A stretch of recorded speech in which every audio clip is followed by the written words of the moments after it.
Hello everybody, this is Rory Andrews with Swarmio eSports. Last weekend, Optic Gaming took the Halo World Championships for the second year in a row with a dominant victory on a 4-0 in the finals. Unfortunately, that's not what everybody's talking about. Everybody's talking about this picture, and them's some limp balloons. Cue bumper! Hey everybody, this is Rory Andrews, and we're talking about Halo today and whether it is a dying esport or not.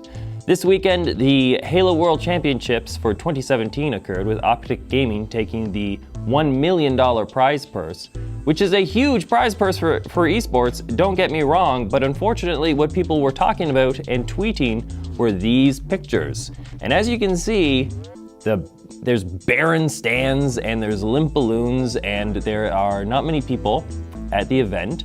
And after the tournament, the owner of Optic Gaming, Hector H3CZ Rodriguez, tweeted and vlogged about the tournament, saying that Halo players deserve better. So what happened at this tournament and why was it empty? First of all, after the tweets were sent out, other players retweeted that this was the overflow tent and this was between rounds. So the fact that it was empty wasn't that surprising under those conditions.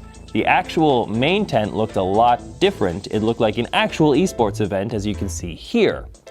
Unfortunately, even at that esport event, the rows only went pretty much 8 deep, which only leaves room for the other teams and the press that were invited. This is compared to CSGO events, the latest E-League that happened at the Fox Theater in Atlanta, a gorgeous venue, or last year's League of Legends Championships, which happened at the Staples Center in Los Angeles.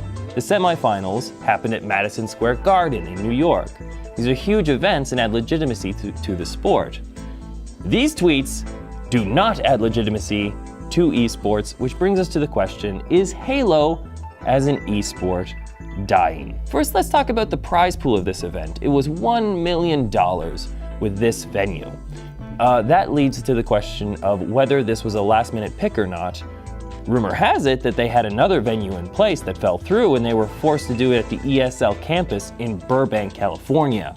If that's the case, then I guess they did the best they could with the time they had, but it's still, the optics of the situation are not good. And even though it's $1 million prize purse, this is, compared to last year, which was a $2.5 million prize purse. Optic Gaming won last year, they won $2.5 million.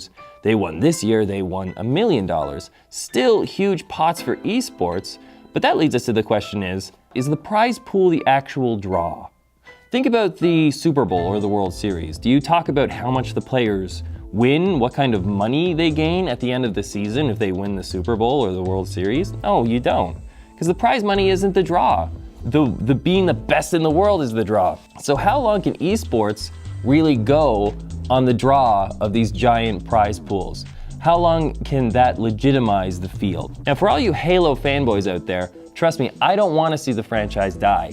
Halo was one of my first forays into competitive gaming. This was when the original Xbox came out and we were playing on Blood Gulch Capture the Flag at the local gaming shop for a $25 tournament. It was the first time a gaming tournament happened in my town, and it was way before anybody called anything an esport. It was just called a gaming tournament at that time, and it was one of the first times I realized I wasn't that good. So I'm not rooting for it to fail. That's important. But these things do have shelf lives, and are we coming to the end of Halo? Let's talk about the Halo series in sales. The original Halo sold 5.5 million copies. The series topped off a Halo 3 that sold over 12 million copies. The latest Halo installment, Halo 5 Guardians, sold just over 5 million. This is the lowest selling Halo installment ever, which brings the question, is Halo even surviving as a game and not even an esport? What does it need to grow, and where do we go from here? Not only are we coming to the end of Halo, we might be coming to the end of console esport gaming altogether. Let's look at the most popular console esport on the market right now, Call of Duty Infinite Warfare.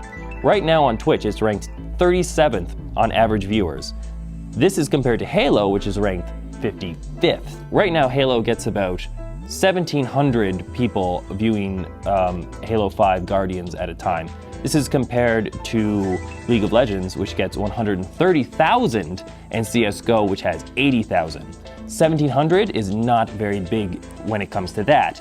And when it comes to the Halo World Champions, the average viewers were 70,000, which sounds like a lot, but this is compared to the League of Legends average viewership for their championships of over 1.3 million. So when all things considered, Halo is kind of going by the wayside. But there's the question, are consoles going by the wayside? What's the point of them? They're just glorified PCs, actually not even glorified PCs anymore. They're kind of diminutive PCs if you ask me. As gaming PCs get cheaper and cheaper and cheaper, what's the point of having a home console? My brother bought an Xbox One for his kid the other day. We got Star Wars Battlefront, we put the disc in, we had to download a 20 gigabyte patch. That's just downloading the game. Why even buy the disc if you just have to download the game? It doesn't make sense. So is this the end of consoles? Is this the end of console esports? Is this the end of Halo? That's the question. Let me know in the comments. This has been Rory Andrews. Goodbye.